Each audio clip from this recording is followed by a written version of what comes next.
Olá! Nessa nossa análise, a gente vai mergulhar em uma peça que é fundamental no quebra-cabeça político do Brasil, o Poder Executivo.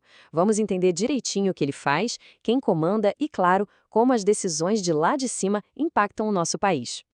Para começar, vamos com uma pergunta que até parece simples, mas olha, a resposta é bem complexa e cheia de detalhes que fazem toda a diferença. Afinal, quem realmente está no comando do Brasil? É isso que a gente vai explorar a fundo. E o ponto de partida para responder essa pergunta está bem aqui, no Poder Executivo. É ele quem governa a nação no dia a dia, administra os recursos e representa o Brasil lá fora. Então, para organizar nosso bate-papo, vamos passar por alguns pontos. Primeiro, o que é o Executivo, depois, o papel da presidência, os requisitos para chegar lá, o que o presidente faz de fato e, por fim, a parte de responsabilidade e sucessão. Certo? Então vamos começar pela base de tudo. O que é exatamente o Poder Executivo? Qual é a função essencial dele nesse nosso sistema de governo? Bom, de forma bem direta, a função do Executivo é governar e administrar o país. Isso quer dizer tomar as grandes decisões políticas, participar da criação de leis junto com o Legislativo e, claro, fazer a máquina pública toda funcionar no dia a dia. Agora vamos focar na figura central de tudo isso, a presidência. E aqui tem uma coisa bem interessante, porque quem ocupa esse cargo, na verdade, acumula duas funções importantíssimas. É como se fossem dois chapéus diferentes na mesma cabeça. E aqui a gente vê essa divisão na prática.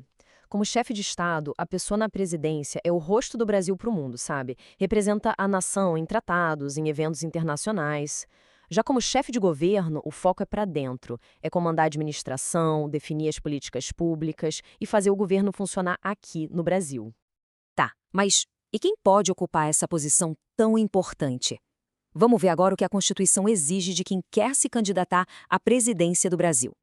A lista de requisitos é bem específica. Primeiro de tudo, tem que ser brasileiro nato.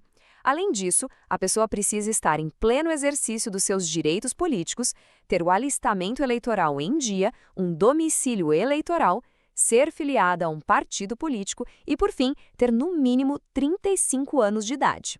É uma lista bem rigorosa, né? Afinal, é um dos cargos mais importantes do país.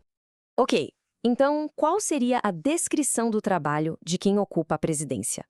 Uma vez no cargo, quais são as responsabilidades e os poderes que vêm com ele? Vamos dar uma olhada na prática. A principal atribuição é essa: dirigir a administração federal. E para fazer isso, a presidência conta com a ajuda dos ministros de Estado. E aqui está um poder-chave.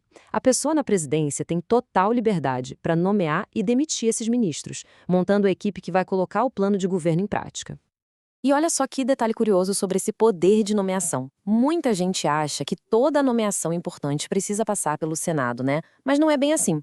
A escolha dos ministros do Tribunal de Contas da União ou do Advogado-Geral da União, por exemplo, é uma decisão direta da presidência, sem precisar desse aval. Isso dá uma autonomia bem grande em áreas estratégicas.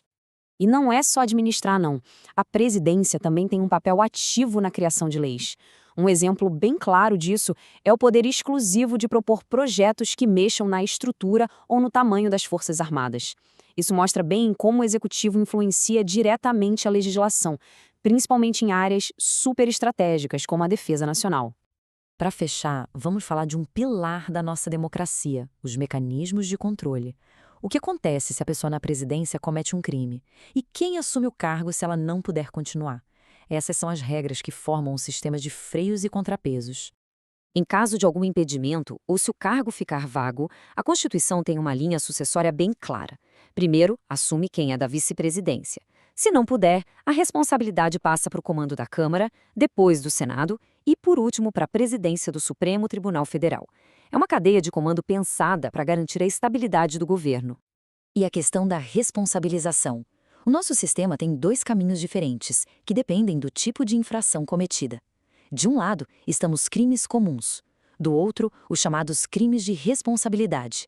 Vamos entender a diferença entre eles? Essa diferença é fundamental. Crimes comuns, como corrupção, por exemplo, são julgados pelo Supremo Tribunal Federal, o STF. Já os crimes de responsabilidade, que são atos contra a própria Constituição, são julgados pelo Senado Federal. Nos dois casos, pode haver a perda do cargo, mas no crime de responsabilidade, a punição é mais severa. A pessoa fica impedida de exercer qualquer função pública por 8 anos. E para a gente terminar, fica uma reflexão. Entender toda essa estrutura não é só teoria, não é só coisa de livro. É sobre compreender como são tomadas as decisões que impactam a saúde, a educação, a economia do país inteiro. Então, fica a questão: de que forma esse complexo equilíbrio de poderes realmente molda o nosso dia a dia? É algo para se pensar.